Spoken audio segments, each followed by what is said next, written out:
మీ business ఏదైనా మీ ఊర్లో promotion చేయాలంటే అది సుమన్ టీవీతోనే సాధ్యం. ఇప్పుడే సంప్రదించండి. ఈ రోజు కేసీఆర్ గారు కట్టించిన మల్లన్న సాగర్ లో 21 టీఎంసీలతో ఒక సముద్రం లాగా కనిపించడం నిజంగా చాలా సంతోషంగా ఉంది. కడుపు నిండినంత ఆనందంగా ఉంది. కొంతమంది కాళేశ్వరం ప్రాజెక్టు కొట్టుకుపోయిందని, కాళేశ్వరం ప్రాజెక్టు మునిగిపోయిందనేటువంటి వాళ్లకు ఇది చెంపపెట్టు లాంటి సమాధానం నిండిన మల్లన్న సాగర్ చెప్తా ఉంది. ఏదైతే కాంగ్రెస్ నాయకులు 1,00,000 కోట్లు వృధా అయినాయని, కాళేశ్వరం ప్రాజెక్టు పోయిందనేటువంటి వాళ్లకు నిండుగా ఉన్నటువంటి గలగల పారుతున్న గోదావరి జలాలు కాంగ్రెస్ నాయకులు చెప్పేది అబద్ధం అబద్ధం అబద్ధమని ఆ జలాలే ఈరోజు సమాధానం చెప్తా ఉన్నాయి. నేను అడుగుతా ఉన్న కాంగ్రెస్ పార్టీ నాయకులను, ఇలా కాళేశ్వరం కొట్టుకపోతే ఈ మల్లన్న సాగర్ లో 21 టీఎంసీల నీళ్లు ఎక్కడి నుంచి వచ్చాయి అని నేను అడుగుతా ఉన్నా. ఇవాళ ఎల్లంపల్లి నుంచి, లక్ష్మీ బ్యారేజీ నుంచి, మన అన్నపూర్ణ నుంచి, రంగనాయక్ సాగర్ నుంచి, మల్లన్న సాగర్ నుంచి కొండ పోచమ్మ సాగర్ దాకా ఇలా గోదావరి జలాలు ప్రవహిస్తున్నాయంటే అది కాళేశ్వరం ప్రాజెక్టులో అంతర్భాగంగా ఉండడం వల్లనే. మల్లన్న సాగర్ నిండు కుండలాగున్నదంటే ఇది కాళేశ్వరంలో అంతర్భాగం కాదా అని ఆ మాట్లాడేటువంటి నాయకులను నేను అడుగుతా ఉన్నా. ఇవాళ ఈ మల్లన్న సాగర్ నుంచి ఈ కాళేశ్వరం కింద పండే ప్రతి పంట మీద కేసీఆర్ పేరుంటది, ప్రతి రైతు గుండెలో కేసీఆర్ పేరు నిలబడి ఉంటది అని చెప్పి మనం చేస్తా ఉన్నా. ఇప్పటికైనా ఆ కాంగ్రెస్ నాయకులు కాళేశ్వరం కొట్టుకుపోయిందనే మూర్ఖపు మాటలు మానుకోవాలని నేను వారికి హితవు పలుకుతా ఉన్నా. ఇలా ఈ నీళ్ళు వస్తున్నాయి, గోదావరి జలాలు ఆ కాళేశ్వరం ప్రాజెక్టులో అంతర్భాగం కాదా?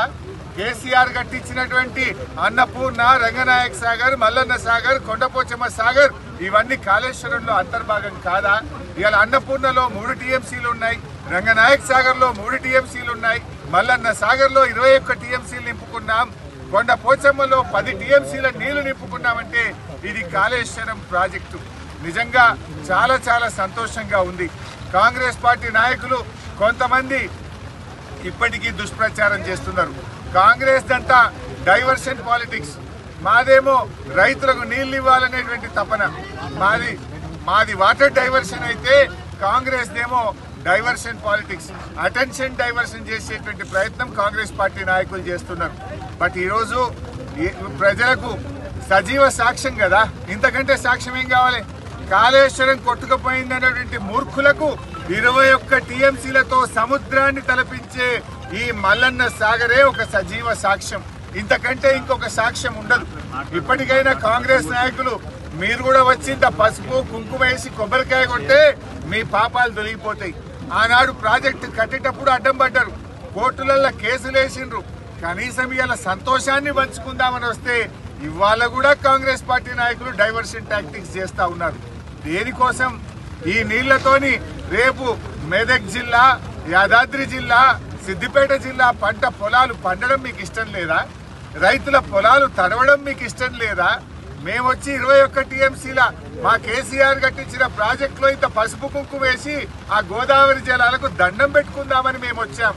దానికి కూడా మీరు అడ్డుకోవడమేనా అని నేను అడుగుతా ఉన్నా.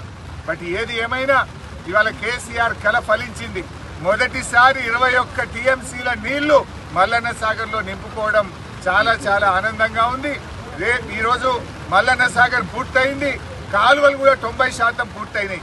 కాంగ్రెస్ పార్టీ నాయకులు ఆ మిగతా 10% పిల్ల కాలువలు, పంట కాలువలను భూమి సేకరించి వెంటనే పూర్తి చేయాలని చెప్పి మేము ప్రభుత్వాన్ని కోరుతా ఉన్నాం. అదేవిధంగా ఈ యాసంగి పంటకు డోకా లేదు. ఈ యాసంగి పంట బ్రహ్మాండంగా మన ఈ 3-4 జిల్లాలకు అద్భుతంగా నీళ్లు రాబోతా ఉన్నాయి, నిండిపోయినాయి మంచిగా నీళ్లు. అదేవిధంగా రేవంత్ రెడ్డి గారు హైదరాబాద్ కు మంచి నీళ్లు తీసుకుపోతా, మూసీకి నీళ్లు తీసుకుపోతా